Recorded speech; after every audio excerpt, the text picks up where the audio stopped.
But to have filling stations there, the water needs to be free, and we need to have probably a nonprofit running the trucking operation to get that to everybody's repurposed cistern, because that's 1,500 gallons, 1,800 gallons, depending on the size of the tank, that offers one of the best conservation efforts we have.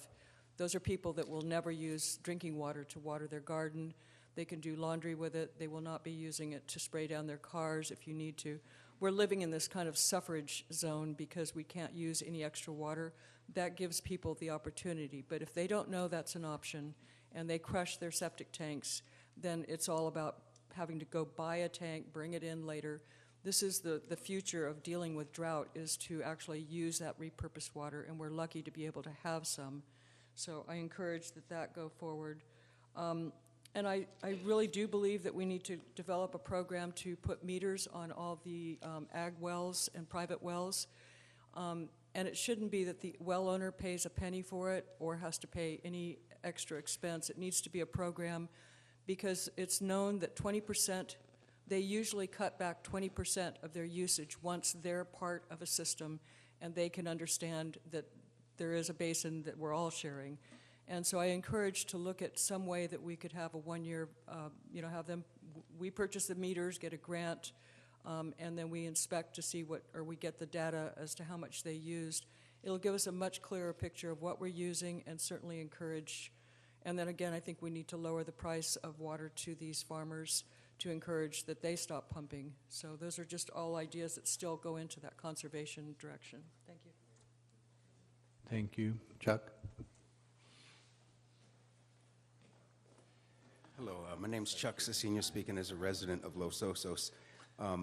I agree that the conservation issue is ripe right now, where there's an opportunity to have a rainwater cistern in every yard, and I really think there should have been some thought about prohibiting the abandonment, and at least make everybody put a downspout into one. That way we are recharging groundwater, and that issue is ripe right now. Contractors' lines they're exploding because of those letters that just went out.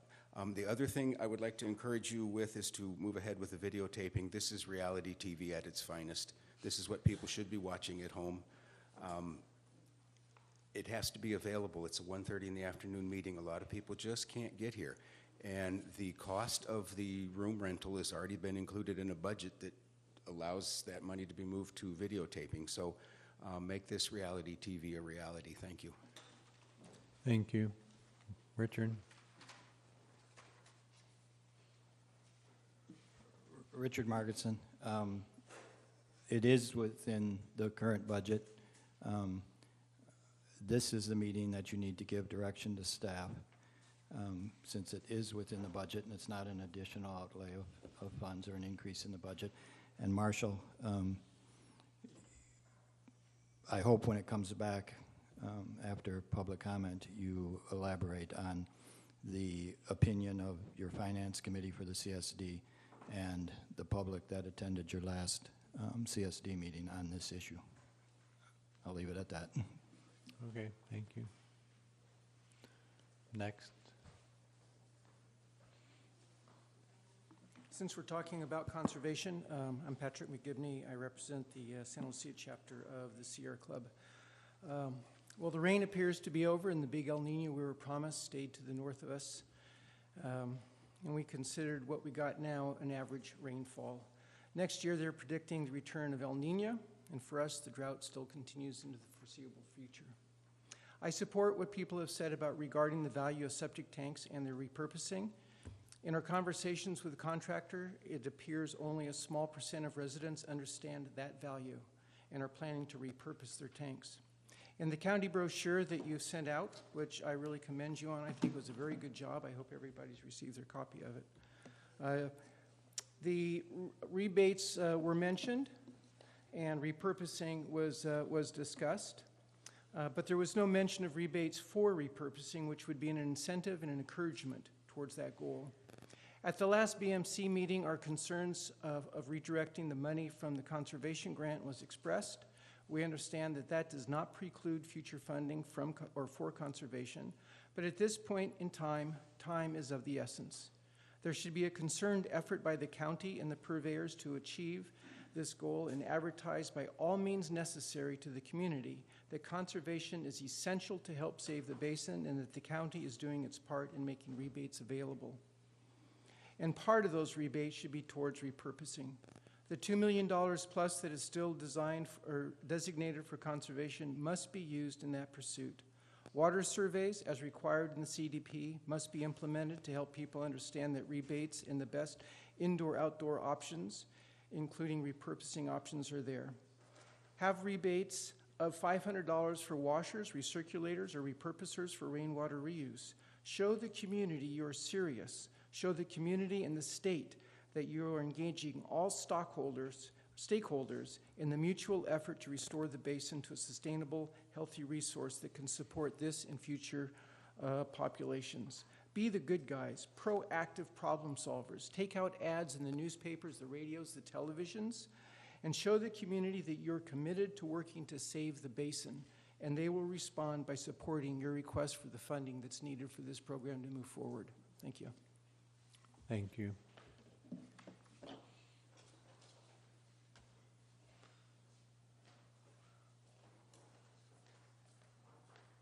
Good afternoon. My name is George Werefritz. This is the first meeting I'm attending. I am a homeowner in Los Osos and have lived here for about 3 years. I want to start with an anecdote and then give you a concrete suggestion regarding conservation. The anecdote is that about a year ago, we had a plumbing problem at our house, called a prominent plumbing septic service provider in the community, wanted to shop local. As this person was doing the repair, I said, well, what about using these septic tanks that we're going to be decommissioning for rainwater capture? I got a 10-minute lecture on what a stupid idea it was, how expensive it would be, and why it's just crazy to even think about. I've subsequently learned, doing research and talking to community members, that that's not true. And I only mention it because I think there's a lot of misinformation and lack of understanding out there in the community. I want to commend you on the brochure that's gone around. We got it in the mail a couple days ago. I've discussed it with my wife. It's a great start, so good work. I think we've got a lot of education to do, and we're on a learning curve, and we've got to climb it fast. Concrete suggestion is this. I was surprised to learn that it's actually cheaper to clean and seal a septic tank than it is to fill it with gravel. Since it wouldn't be an encumbrance on homeowners, except in cases where there's a safety question, maybe high groundwater table, why not prohibit the filling of septic tanks with gravel? Simply seal them, clean them, leave them there.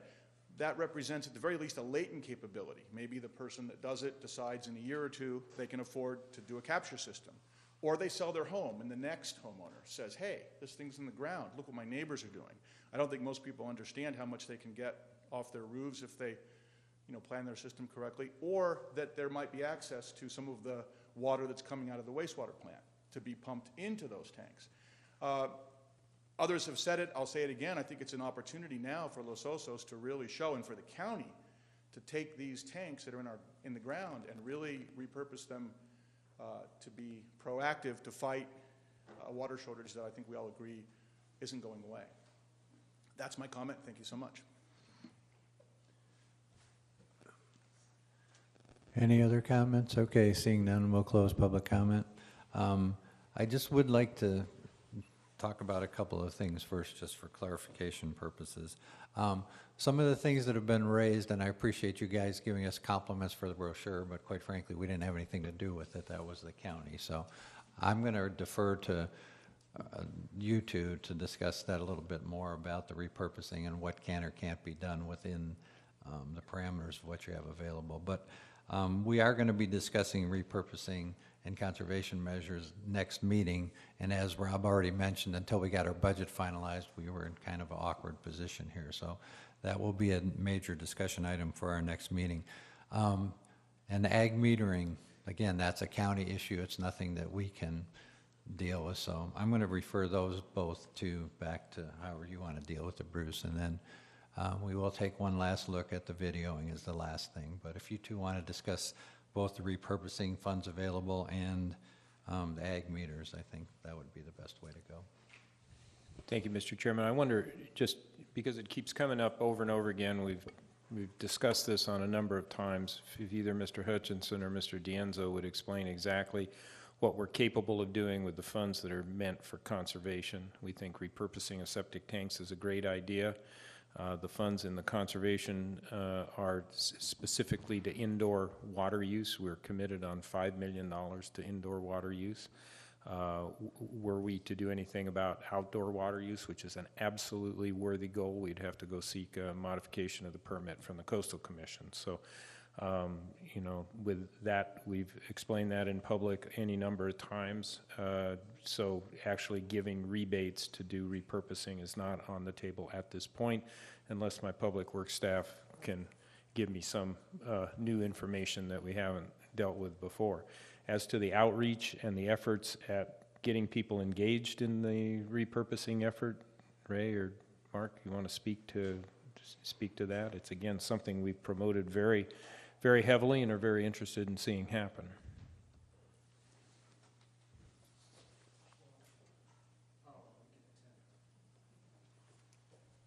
Thank you, Mark.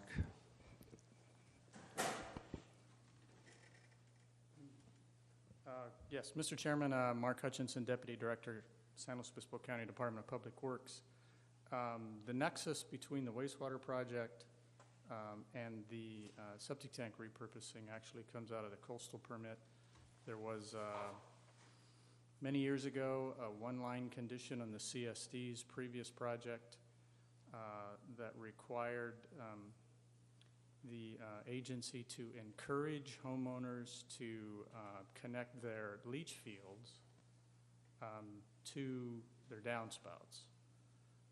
And the idea was to try to offset the loss of rainwater that percolated into Los Osos from taking the septage over to the sewer plant. So we were able to establish a nexus there from the perspective of groundwater recharge.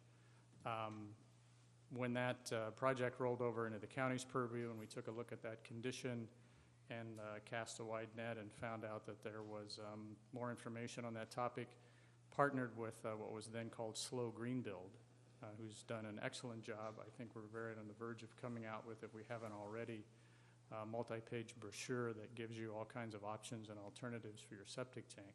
The nexus to the wastewater project, however, continues to be the environmental implications of pulling wastewater out of the community, the higher groundwater tables and its connection to bayside wetlands and whatnot.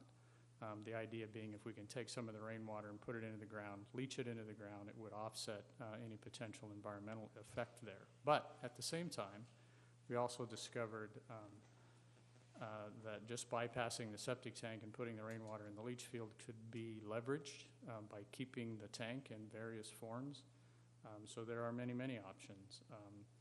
The tank itself could be plumbed to downspouts. The tank could be used to collect rainwater out of the yard, depending on how your yard is set up. The tank itself can be punctured in the bottom and filled with large rocks and becomes part of your percolation, or it can be used, as been suggested, as a cistern. So all of those options will be available there. We continue to reach out to various groups around the county, including those associated with the Bay, to try to find rebates and information and assistance for folks who want to put that tank to great use, and we continue to encourage folks to do that, or at least consider it, depending on their particular situation. And colleagues have questions. I think Mr. Hutchin would be pleased to entertain them. You know, as to the question of filling stations off the Purple Pipe, I assume that's something we can look at. I don't know, is there anything specifically precluding it? It's not part of the project right now. It would be a project modification, and we'd have to think it through, but I don't think it's out of the question, is it? Well, what we have right now, there is a state water resources control board, statewide policy on use of reclaimed water that is about 3-4 years old. And in one section of that policy, the state board suggests that delivering reclaimed water, like what our plant's going to produce, to individual residences be prohibited. Probably based on input from the health community. At the same time, The water in our pipelines, to prevent growth of bacteria and whatnot in the pipelines, will meet a state disinfection standard, and it's also highly treated. And the state policy allows the regional board to modify that particular requirement. So there may be an opportunity to work with our local regional board and to come up with a way perhaps that homeowners could take advantage of that. Or an agency could do the home delivery. But what we'd have to deal with is the folks out there, the regulatory agencies that remain concerned. They have a very historic, long-standing concern about the use of reclaimed water. That attitude in Sacramento is changing. We've seen changes in regulation. We understand more coming down the road regarding reclaimed water and gray water. So there's an opportunity. It's definitely something worth looking into. Okay. So I'm certainly happy, to my colleagues, certainly happy to work with Mr. Hutchinson to see what possibilities there are in that. You know, obviously it's got a web of regulation and a number of decision-making bodies that we'd have to go through, so happy to do that. I think the other thing on the conservation, and I know we're going to have a more detailed discussion of it next time around, is the county's always stood by ready to work with the water purveyors because you all are the ones who can get at the outdoor water use. And again, as I've said many times, at a point when we understand and have got the wastewater project up and running, it's my vision that we would assess whether the balance of the $5 million that was committed under the coastal development permit could be better deployed elsewhere. You know, it's certainly from the county perspective. We don't seek to burden the ratepayers of the sewer project any more than they have to be, and if that money's not needed there, we understand that. At the same time, the balancing of this basin, as we all know, is quite intimately related, and so the movement of that money to outside conservation is certainly something that we've always considered as a possibility, so happy to work on that one as well. Any other questions of Mark? So, yeah, I'd just like to say, you know, thanks for all your effort. I know you spent a long time on this subject, working through the wastewater, and we'd obviously look to, you know, what you've learned along the way in trying to look at reuse of septic tanks. I think it's from the public comment perspective, everybody that spoke, it came up. So it's something that I hope when we do our analysis and we look at that's carefully considered. I know one of the things that as a water purveyor came to my mind is the regulatory aspect of it, that if we brought it into onto the homeowner's property, the cross connection to potable waters would be my first concern as a water provider. So there is some regulations there, but I think that, you know, all the projects that we consider, they're tough. They have high regulatory factors, and, you know, this one right here is something that's been, you know, we've heard about it almost every basin meeting, so I hope we take a good look at that in our meeting next time when we review these. Thank you. Okay, I guess I just follow up with one. Mark, you're excused. Thank you very much for an ad-lib presentation. It was awesome. I think that the issue, though, with repurposing is that, you know, that's something in the short term that has to be dealt with because we're starting hookups within the next month is what I understand. So. And it's a matter of getting the educational things out to the public. I think the brochure that came out that we got just a couple of days ago was very, very informative. So I think, you know, I've had discussions with a number of the contractors who are on the approved contractor list to make sure they understand the benefits of repurposing. And I think if I could give you guys a good task to look at, I think it may be recommunicating with your contractors just to make sure that they understand what's involved with the repurposing, because I think I've talked to at least 3, and I would say 2 of them totally understand, and 1 didn't understand as well as the other 2. Not so much. Yeah, exactly. Not as well. So I think that's really a critical thing. That will help when the people are contacting the contractors that come out to their property, that they're totally up to speed on the repurposing aspect, I think will help. You know, and there may be some funding available. Well, there is funding available for disadvantaged members of the community, so there may be some funding for them also in the repurposing, not just in the connection. Right. So that's something we're looking into right now. We do, and if I might tag on to that, Mr. Chair, and I should have under member comments pointed out that the first set of connection notices have gone out, and in fact 12 days from today the first connections will be made to the sewer, and the plant will become operational at that point. It's interesting to me, we have people vying to be the very first connection made, and whether that gets them a certificate they can sell on eBay later in life, I don't know, but it's quite exciting to see that level of interest. Attendant with that, though, next Tuesday, the 22nd, we are going to have continued workshops that are directed at those in the first phase of hookup. We know we had huge turnout for the general town hall meeting back in January. This one is going to be, we're going to ask that it really be space made available for those who are in phase one. All comers are welcome, though. And within that presentation, we continue to push the repurposing. We have managed to work with the planning department to get the permit fees for septic tank disposition, what do we call it, septic tank reuse or decommissioning, to be the same. So we do believe that the net cost is nothing. As to whether we can by ordinance require that they be maintained, I'm not sure about that. We do have legal counsel here. We'll talk further about that, but we certainly are promoting it. It should not be a simple conversion to a rainwater diffuser is basically cost neutral. You know, that would put it in a holding pattern that would allow future potential if we wanted. So, you know, we think it's important. We think even if a small fraction of the community took advantage of a repurposed septic tank, it would have substantial environmental benefits, and we're hopeful we can get there. But you know, 12 days from now, the fun starts. So. Well, and you also have the repurposing information on the website, and yes. I think we have the link on our website to that information too. So that's all out there. It's just a matter, I think, of getting it out to the educated public as they understand this. Okay, so I think that covers that. So I'm going to go back to the last issue, which is the videotaping versus the audio taping of the meeting. So we've talked about this for a couple of times. I didn't want to make a final decision until we did have our budgetary information, what parties were going to approve for their budget. We were the last entity to approve it.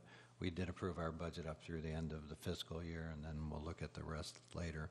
And it was mentioned that one of my advisory committees did recommend that we do go ahead and video. My board took no position on it. So with that, Bruce, can I start with you, and we Sure. can just give direction to staff on that? Well, I think we have a system that's working perfectly well right now. You know, the cost, you can argue, is minimal or not minimal. I would observe, though, two things. In looking at similar boards that are convened in the county, we do audio recordings of the Water Resources Advisory Council. We don't do video there. We did audio recordings of the Paso Robles Basin Advisory Council and did not do video there. We don't video our Behavioral Health Board meetings and a number of other advisory bodies that you know, that do comparable sorts of work as this one. You know, my observation is that in the end, budgetary decisions are made by the individual entities in their own process. The county has one, CSD has one, and the other purveyors have theirs. So I believe there's adequate public transparency. I'll follow up by saying that in the people I've talked to about their interest in seeing videotaping or further broadcast of this, no one that I talked to thought that it was necessary to videotape these meetings. So I would rather keep that $2,000 in our contingency. I would note that we did go into the contingency for $5,000 extra last time when we did our contract on hydrogeologic services, and so I'm comfortable staying as we are. It's perfectly Brown Act transparent as we are. Thank you. Bill? From our point of view, since videotaping would only be accessible to people on who have cable, and a lot of people are abandoning their cable now for be able to get the same information free on the internet. So I don't see a real strong reason to go to the videotape. I'm on the RAC, and we, as Bruce mentioned, we don't videotape the RAC meetings, yet they have a lot of people following them, and the audio is available. And thirdly, we say it's only $2,000, but $2,000 here and a couple thousand there. This all adds up, and we really want to use that money to go directly to the basin, solving problems in the basin. Thank you. Mark? Yeah, I concur with the other board members, and just we're in such an infinite stage of this process, and to say that the money is offset, I would like to hold off on that, and maybe at another opportunity, if we see that this isn't working. I see it working now, but if it's not working down the road and we see problems, that, you know, maybe we could bring it back in 6 months or a year and reevaluate it, and if it's something that we feel we need to do at that point, that might be another opportunity to bring it back. Okay, thank you. I think you meant infant stages, not infinite stages. I was hoping. hope not infinite. I was hoping not.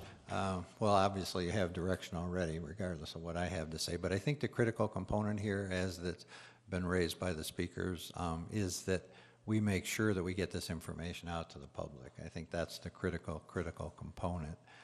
Whether or not people are going to watch videos or not, I don't think, with all due respect, you know, I'm not sure that's really the important thing. The important thing is that people get this information, that the transparency is there. So, I mean, we need to make sure that we get them posted on various alternative locations, and then make sure that the public is aware of those locations, so we do have those done. I think also, in that regard, I think another thing that's going to become more critical is, and I know, Rob, you and I have talked about this, but I think as our minutes now are evolving over to your company, and I appreciate all the work that you've done in the interim here, but I think we're going to have much more detailed minutes at this point, rather than just the summary minutes. I think we're going to have minutes that go a little more into the conversation, so people can understand not just what the committee decided to do, but why the committee decided to do what they were doing. So I think, you know, having more access to the videos, more educational programs in space, and like I said, having more detailed minutes that are available online, I think is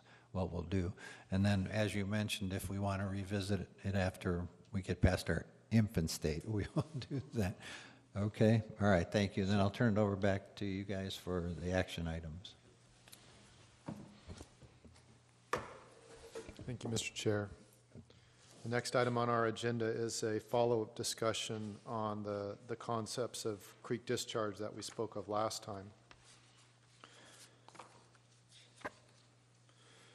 So at our February meeting, we looked at a draft report prepared by Mike Nunley and Associates that looked at the feasibility of a creek discharge to the Los Osos Creek.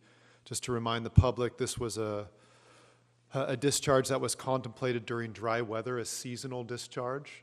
And we had previously done a number of studies that showed that if we were to take water that was intended for dry farm augmentation or taking fallow ground and putting it into ag production, if we take that water and put it into the creek, then it would percolate and recharge the aquifer, the lower aquifer, and therefore would be a potential benefit to the basin, as opposed to no seawater intrusion benefit associated with the conversion of dry ag.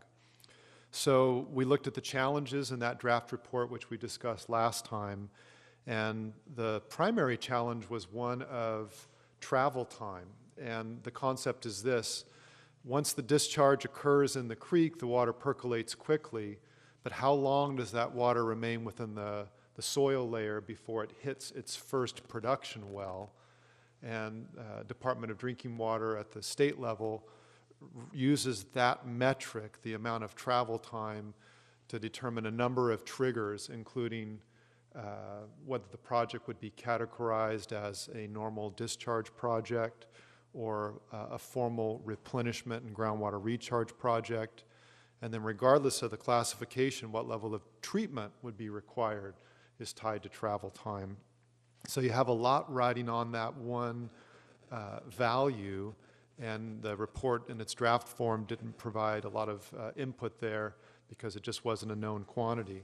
So we've been working with Cleeth Harris geologists, and luckily they have done a number of travel time estimates in local aquifers, and they had some very decent hydraulic parameters. I don't want to go into too much technical detail, but suffice it to say they looked at some of the body of work that had been done here locally in other communities and verified by physical chemical tracers, including in Cambria, one was done like that, and looked at how that related to the known hydraulic properties in that area.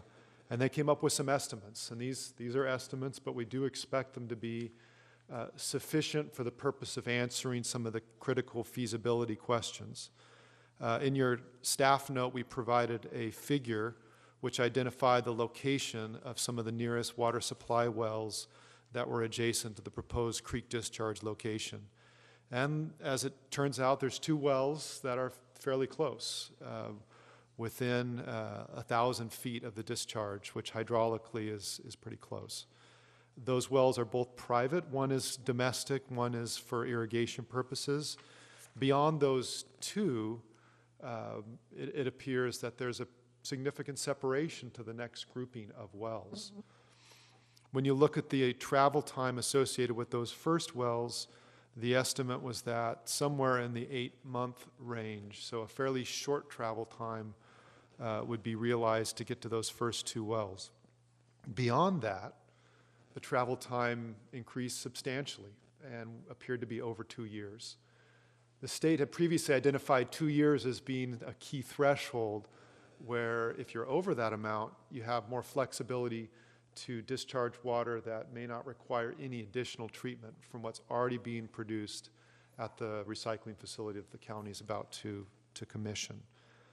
So, interesting conclusion. There's 2 wells that are of concern. Staff wanted to bring this forward to the committee and to the public and suggest that a next step here would be potentially to make contact with the property owners that may be impacted, have a private discussion, and determine if there's some interest in perhaps considering water exchanges or other methods. And the county's been good at having discussions with private ag, and the committee staff would conduct those and bring back the results to a future meeting. But it certainly appeared that with the exception of 2 wells, the idea had sufficient merit that may even lead to a discharge without further treatment required. So we didn't see any fatal flaws, potential challenge with a private owner, but we'd like to make contact at the staff level and see if we can continue to advance this.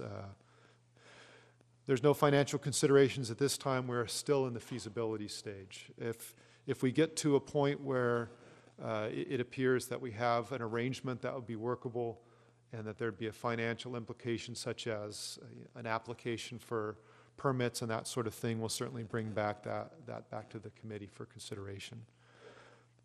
Be happy to answer any questions now, either from the committee or other members of the public. Yeah, do we have, we all have questions, so we'll start with Bill. My question is, although there's only 2 wells within that 1,000-foot range radius, would that have any effect on our proposals for our expansion wells, for the management committee's wells in the future? That's a good question. I believe the answer is no. The Program C expansion wells were all located at a sufficient distance from this proposed discharge that they were not impacted. In fact, these 2 wells are both east of the creek and are not in areas that we had targeted for future expansion wells. And let me just follow up on that question, and that was where I was going with my question. These are really upstream from the discharge point and east of the creek, so the same regulations apply. I mean, it's just 1,000-foot diameter, is it, or radius, pardon me? The 1,000-foot was about where that 8-month time frame. Right, but I'm just, so it doesn't matter if it's upstream, downstream, or where it's located. Correct. If It's just, in the alluvium and it will move in any direction. Okay. Thank you. I got that at the end. Thank you.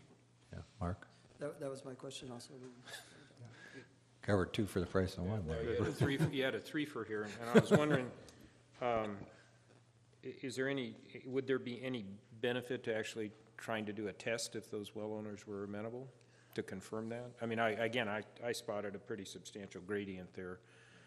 These are standing up gradient from that. I mean, is there more detail to confirm as part of this discussion? Relatively easy to do, not quick, Right. but easy in terms of tracer analysis. Perhaps based on initial feedback with the owner, we can see if there's some next steps that would lessen their concern. Yeah. And again, in terms of supplying replacement water, we do have recycled water. One of them's an irrigation well. It I'd would be be right interested there. in the quantities and then the question of replacement water for the drinking water supply, obviously of interest. Right. Thanks, sir. Thank you. Okay, we'll go to public comment on this item.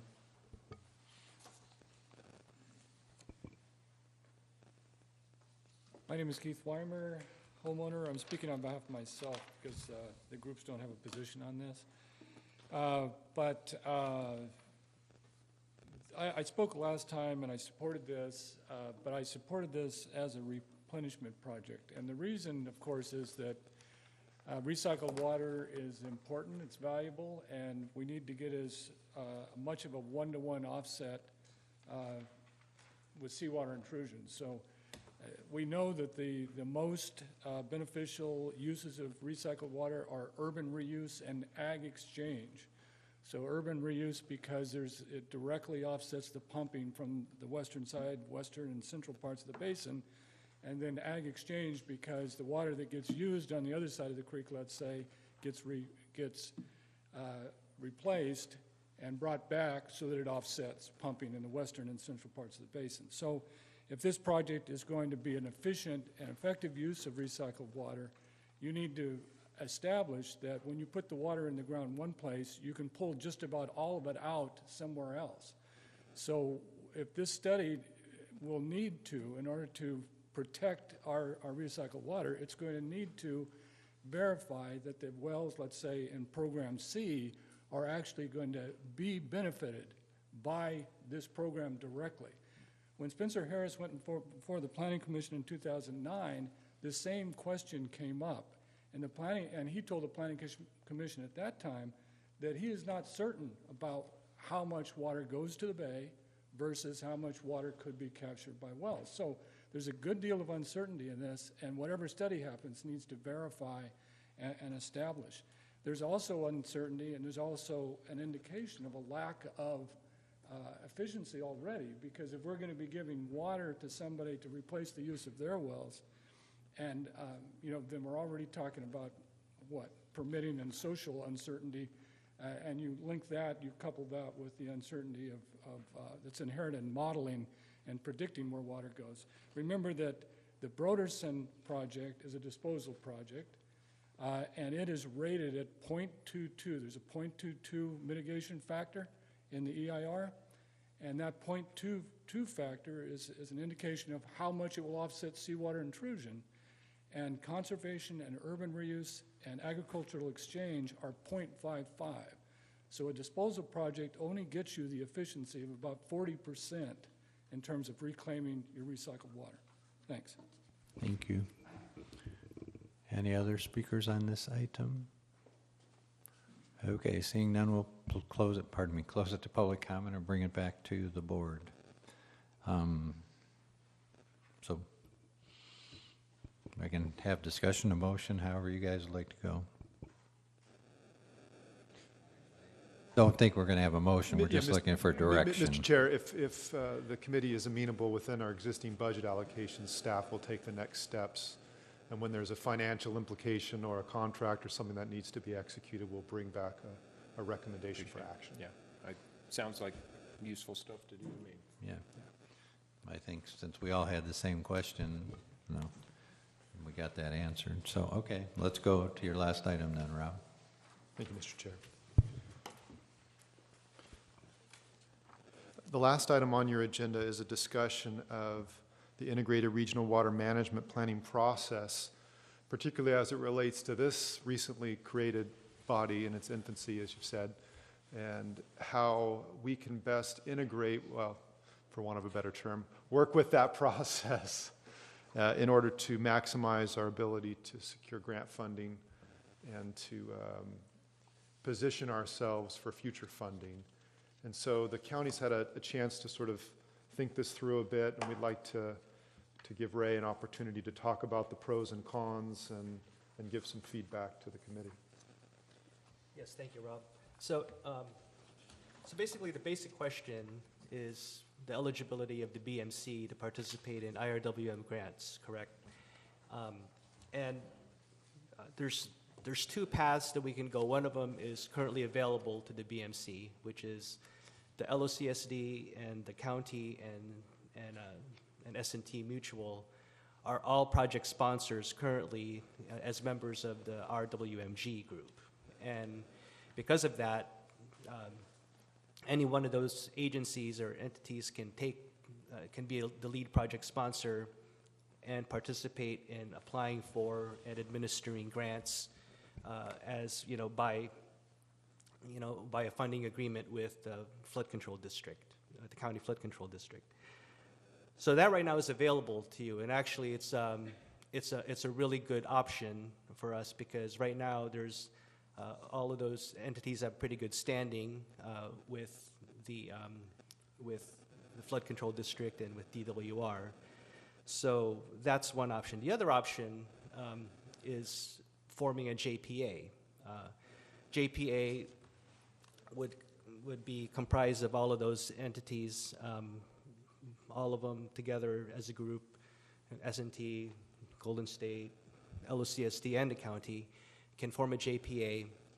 And there's two pros and cons with that, because right now the pro is there's a clear partnership between all of those agencies because DWR does weigh heavily on, on groups going together, working under one basin, all partnering together, and a JPA would be clearly a strong partnership with that.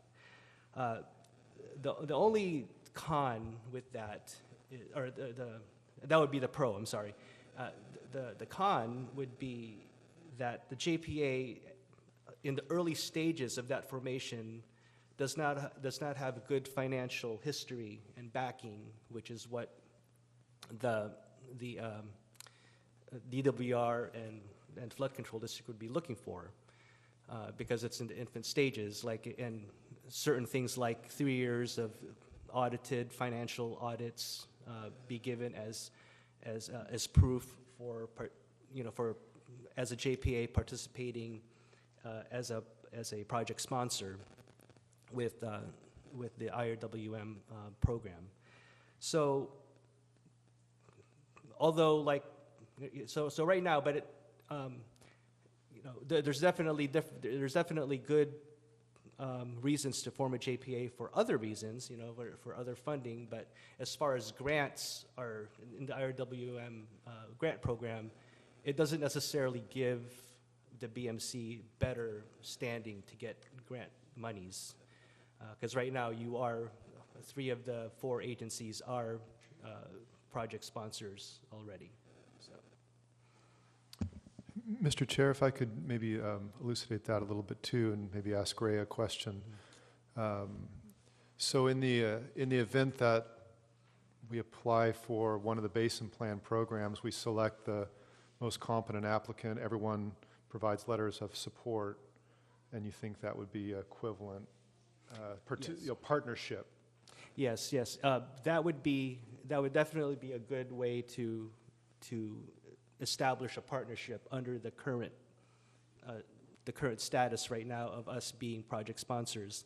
And also the other thing too that's advantageous to getting is there's a clear plan, and what was the other word that I was looking for?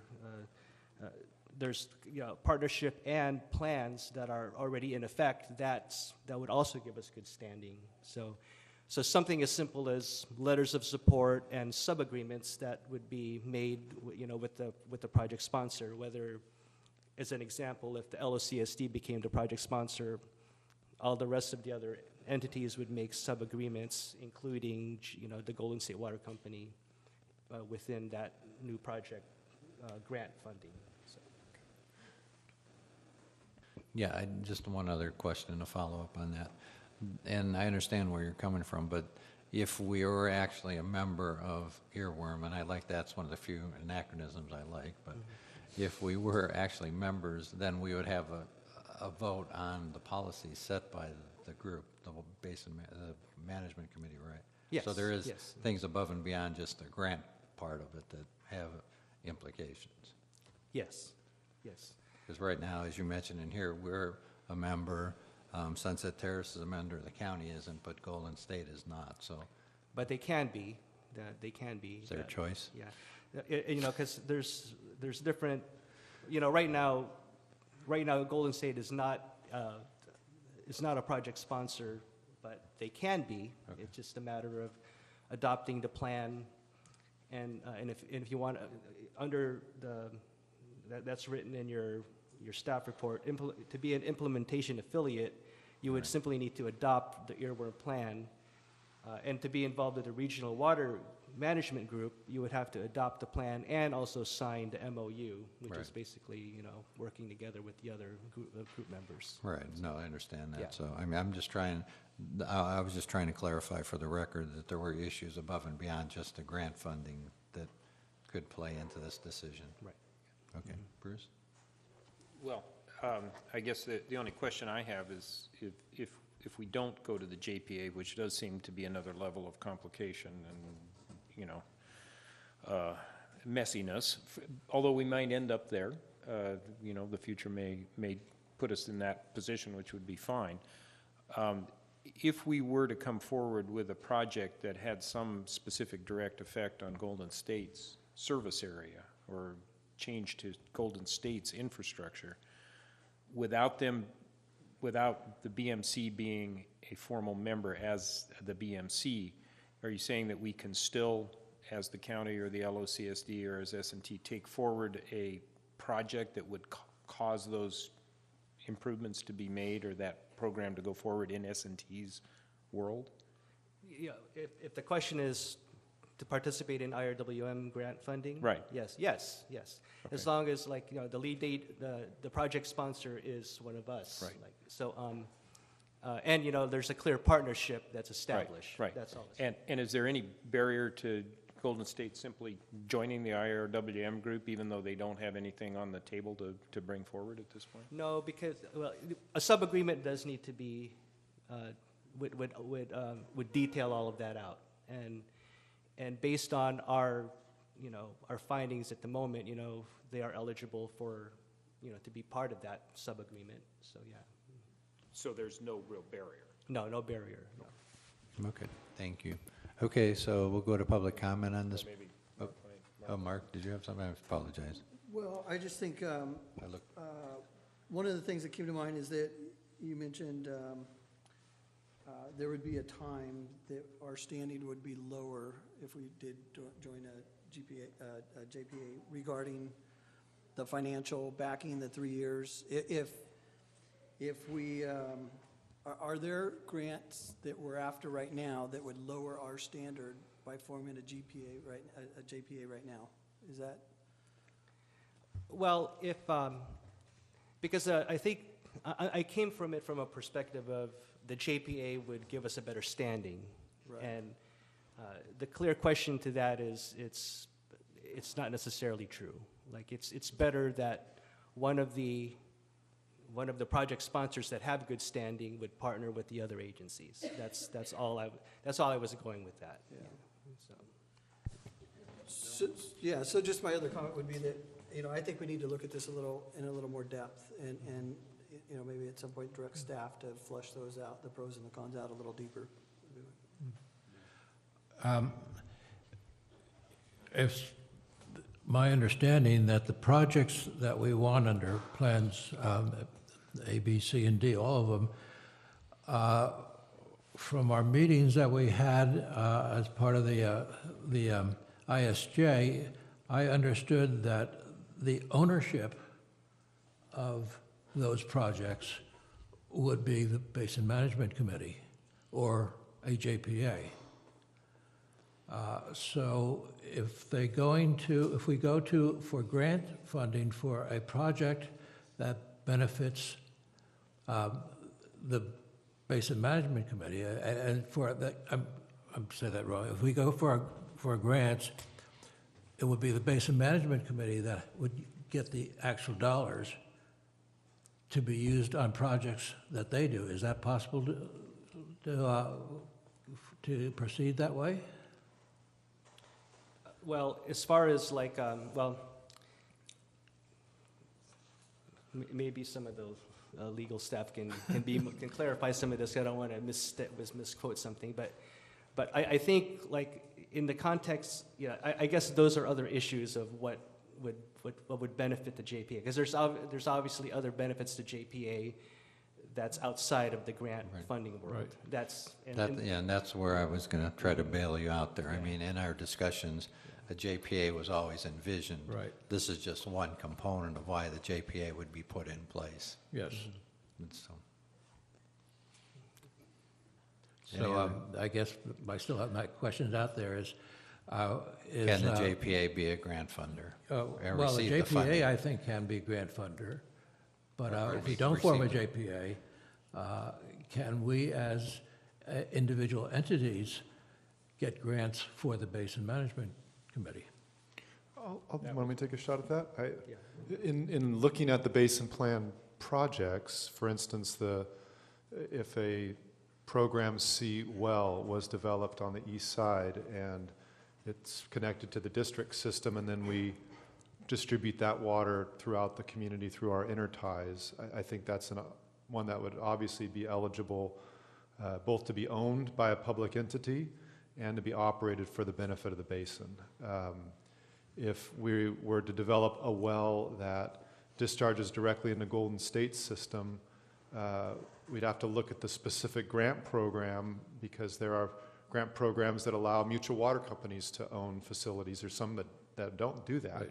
So you look at the specific program and say, well, is this a facility that has to be owned by a public entity and would be somebody other than Golden State, but then operated for the benefit of the basin as a whole through interties and other ways to share water resources.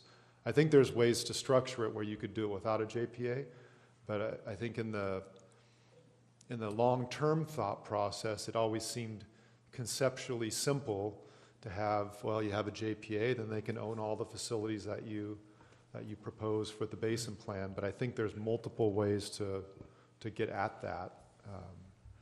Perhaps we can ask our legal people, whoever we have helping us, to really clarify that for us. I think it's a good idea. Well, yeah, I think after we get done with public comment, we can make that part of our direction to staff. Any other questions? Okay, with that, seeing none, we'll go to 7B, public comment on the BMC participation in the earworm. Oh, seeing none, bring it back for discussion. Oh, Lindy? Yes. Just a clarification. I was wondering if the Basin Management Committee is not an entity that would work under the flood control district. Yeah, we'll bring that question back. Okay, any other? Okay, seeing none, then we'll bring it back. You want to respond to that question first? To the best of my ability. The Basin Management Committee's we may have to defer that question. A product of the court. We did include that in one of our first reports, that we're an entity of the court, and we have limited scope of our powers. Certainly can administer a budget and a series of meetings, but we can't condemn land, own property, own projects as an entity, to my knowledge. We'll let legal confirm or augment that. Well, like I said, that was one of, there was that and other concerns or conditions why we were ultimately looking at potentially doing a JPA, just because that gives us more powers than we'd have without it. Right. Okay, so we want to start with you this time, Bill? I'll end with Bruce, this time, so you can go first. Okay. Then what I'd like to do is probably it's to table. I'll make a motion that we table the decision on that until we get some legal counsel as to whether we will be able to implement all the projects that we have anticipated in our basin management, our basin plan. Okay, Bill, this is just direction, so we don't need a motion. You can Okay. just give that as your comment, That's and my then comment then. we'll see whether we all agree with that or not. Yeah, I agree with that approach. I think that's reasonable to analyze what we've got ahead of us relative to this decision, sure. Yeah, I think that, I mean, the discussion was good and the questions were appropriate. I just think that there are base legal questions that we need to define as to what we can or can't do before we actually decide how we want to proceed, so. And we'll look at budget implications also if there are such implications. Okay. Yeah, good. All right, any other comments? Okay, so then with that, we'll go to public comment for items that are not on the agenda.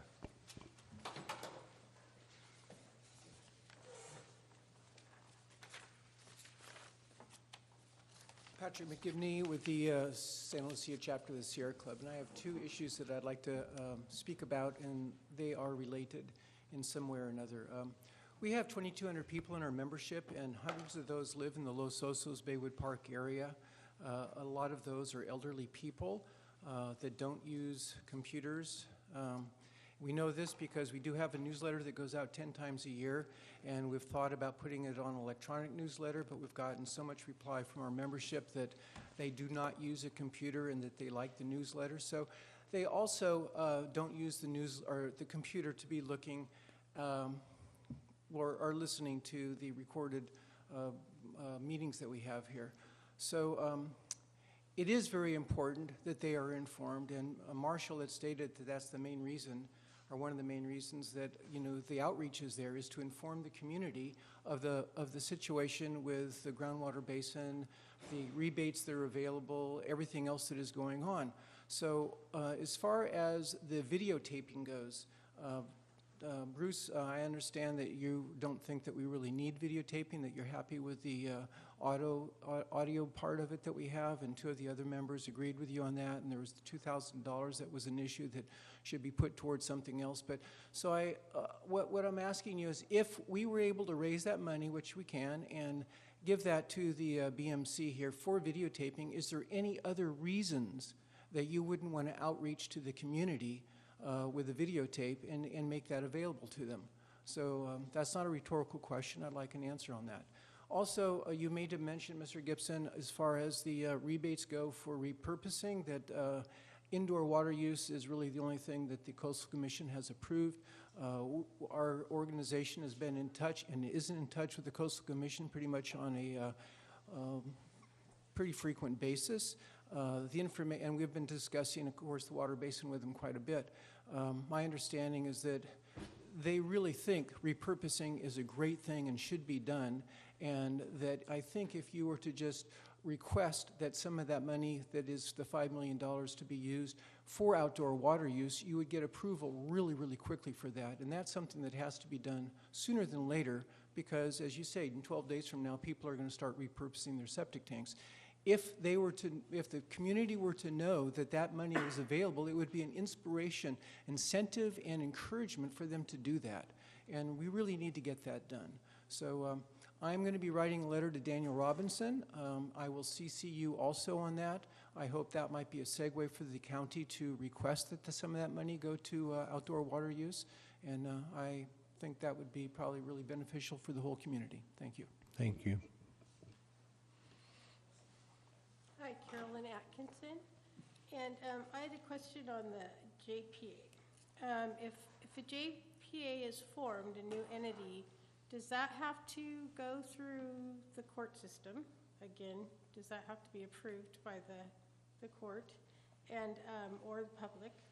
And I also wanted to know how to get a hold of the committee if there's just one email address that you can access the whole committee, or is it just everybody individually? And just for, where I get opinions, that kind of thing. And then the other thing is I do appreciate you saving the $2,000. I think that would go to better purposes. And the other thing about reuse, we had a lot of public meetings. LOCAC did on Slow Greenfield came, and the county did presentations on it, and there was a lot of outreach on that in the community. And one of the things about reuse of the septic was that you have to have a pretty big lot, because when the rain comes, one rain will flood your lot if you have a small lot. So a lot of people won't be able to take advantage of the reuse of their septic, unfortunately, but it's a good thought. But anyway. Thank you. Chuck, I'm sorry. Chuck Cecina, speaking as a local resident. It's been over a year now that we've been after you to go to the Coastal Commission, Mr. Gibson, and have that one word stricken from that permit, indoor water use. There are several places in that permit it talks about outdoor conservation, gray water systems, other things. Had this process been started a year ago, we would be ready with switching that conservation money over to repurposing. This is a one-time opportunity. Take the $2 million and put it toward the rest of the project costs and reduce everyone's bill by $2 a month. Every $1 million you save saves us $1 a month. I can save way more than that on my water bill if I have a cistern in my front yard. This repurposing effort isn't going well. There are contractors out there that are giving information directly in contradiction to what your county septic expert, Barry Toll, says. I had a contractor 2 days ago telling me that you couldn't repurpose a tank because of the sand that was left at the bottom of the tank after pumping the septage. Santa Maria didn't want it. Barry did confirm that.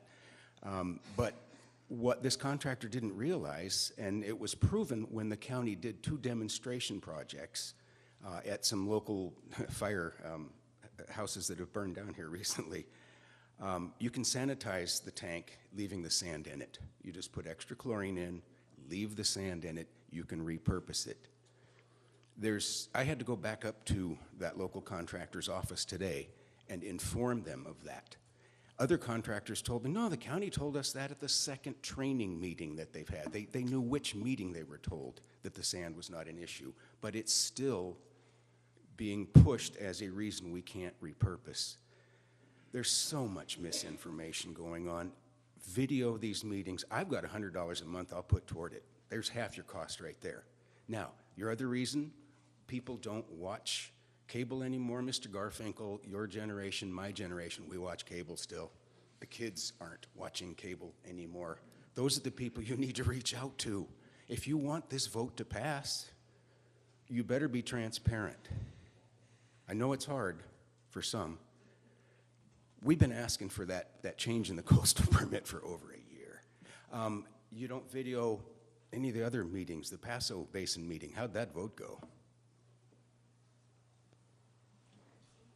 Thank you. Keith?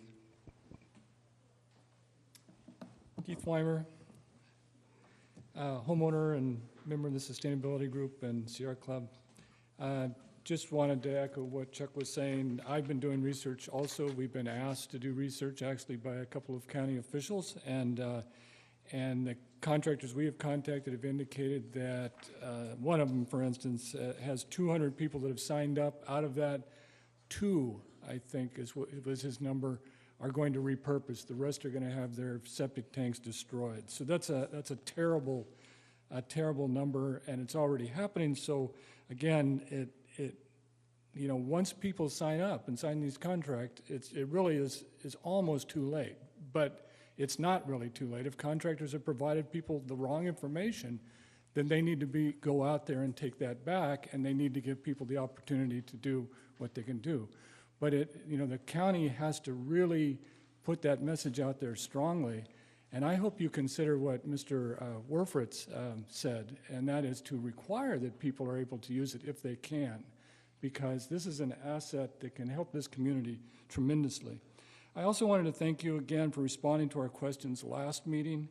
We are submitting some more questions along with responses to your answers that highlight where we agree. They also further clarify where we don't agree. At least at this point, we hope to support the basin plan without reservation after getting the answers to these questions, with further frank and open discussions at these meetings and with your further informed decisions. Our questions attempt to clarify some specifics, but more generally, they focus on how the parties define basin sustainability. You said in the answers to our last questions that your objective is to reverse seawater intrusion. We'd like to know exactly what monitoring and metric results over what period of time you will need to see to declare the basin sustainable for the current population and future development. Unless this basic question is answered, the objective of the basin plan remains vague and residents remain confused about what the basin plan is supposed to do. The best conservation, reuse, and infrastructure programs won't necessarily achieve a sustainable basin unless sustainable is clearly defined. One reason we say conservation and other programs should be maximized right now is to restore the basin as soon as possible to a condition that will sustainably support this and future populations. Please provide the answers to these questions by next meeting. By the meeting after that, we should be able to provide you an overview of what we will support. Thank you. Thank you. Do you Lindy? want hard copies, or do you want, You should can I? work that out with Rob. Okay. Lindy? Lindy Owen again, and I just wanted to have Bruce remind us that we are opening up an office. The county is opening up information office hours with lateral stuff. People are going to need to talk to somebody, and that's a good way to get in there. I wanted to go back to the septic tank, refurbishing and turning it into a cistern. There are a couple of issues that haven't been discussed, and if you use it for rainwater, it's full or partially full during the rainy periods, hopefully that we have lots of. But when it's not, it's empty, and there's areas in this town where those tanks are going to float and shift and come up. So another idea that could be putting gravel, a third of that gravel in that area just to keep the tank where it belongs if you're not going to use it to fill it with affordable water that could be used for outdoor. I wanted to encourage Mr. Gibson to understand also that this tertiary treated water is adequate for washing machine use, and the toilets in your home could be replumbed. That's an expense, again, that not everybody can do, but if every toilet flush was from recycled water, you're saving a huge amount of indoor water in that issue, and I consider a washing machine indoor also. So that's, I think, the nexus to getting that 2 million, 2.5 million, 2.4 that's still not used after 7 years into action. And I really think saving 1/3 of our use, or 1/4 if you have a small yard, is really important, and it improves our quality of life to be able to hose things down when we really need to. Another option is that I've tried to say, but we have 5,000 septic tanks that are currently putting liquid out into leach fields. Carolyn, I think, is confusing leach field with septic tank, because a septic tank's just the tank. Anyway, a system is with a field. We have the opportunity now to also, as we take our septic tanks offline, leave perhaps 1,000 of them online, and I think that would mitigate the expense of having 2 drivers come through as often as it takes, 2 days a week. Is all they do is go around and run water, tertiary treated water we just paid to treat, is used to flush out these sewers, because with the conservation, we have a lessening. I don't think they're going to flow as smoothly as we dreamed they would. But if you had an engineer look at all the hills and anything that can give you velocity, you kept those septic tanks online. Unfortunately, we don't have the septic management program to monitor them, but I think we could set up a mini program. The liquid that came out of your septic tank then would help flush all these lines throughout the entire 42 miles and eliminate the the vehicle, the pumper, the vacuum, the extra water being reused, perfectly treated water to be reused, the regional board would approve it because not one drop goes into the ground. So it's just it's another opportunity to save. I don't know how much they spend flushing sewers, but it costs employees, it costs Okay, vehicle Lindy, maintenance, thank you. and all that. So please add that into consideration of conservation. Thank you. Thank you. Richard, do we have any other speakers after Richard? So Richard will be our last speaker, and then we'll close public comment. Richard Margetson. The community center board at the corner has highlighted now, there's backing to the announcement about the meeting. It's colored paper behind it. Not by choice, but probably because of the number of organizations I belong to in this community. I probably, if not, pretty close to talk to as more people than anybody on a daily basis, than anyone in this community. People who see that sign and ask what it's about, and you try to give them, you know, a layman's explanation of what's going on. What I get at the end of those conversations is, what is it leading to? Oh, well, there's going to be a 218. Before you can even tell them what the 218 is going to be used for, not voting for another assessment. Don't care what it's for, not voting for another assessment in this community. It's not happening. One thing I learned in Political Science 101, 15 to 20% of any electorate will not vote for a tax increase no matter what it's for. It's proven theory. You got to get 2/3. If there's 15% out there that ain't going to vote for it no matter what it is, we only have to influence 18% if we don't want this passed. Being non-transparent on videotaping these meetings, when it's obvious none of the board members, including Marshall, who heard this numerous times at his own committee and board meetings, didn't listen to anything that was said at the last meeting. We pretty much made it clear that this is budget neutral. If you don't have it in the budget or it can't be offsetted, the community would come forward. This is a slam dunk. There's no excuse. There's no excuse now why these can't be videotaped. We will supplement the difference. You heard Chuck, $100. That's $1,200. I guarantee you I can raise $800 by the end of the week to make up that difference. Guarantee you in this community I can do that with probably 4 phone calls. I'm going to be gone for a month, but when I come back, people talk to me about this issue, and they want to know how to get more information. I'm going to tell them the story of why these are not videotaped. Think of what that reaction is going to be from the community. Think of what that reaction is going to be from this community. Think of what this community has voted down in the past because of a lack of transparency or somebody trying to push things through the system. And for every person that Mr. Gibson said he had that was in support of not having, I can provide somebody that is in support of having that. My last comment, Marshall, not everybody does watch Channel 21, and not everybody does have cable. But if AGP videotapes these, you can get them online. Okay. And that brings into a whole nother segment of the community that do have computers and can pull it up and watch it online. All right, thank you. You made a mistake today. Thank you. Okay, with that, we'll go ahead and close public comment. I closed my own public comment. Just a couple of questions I think we need to respond to today.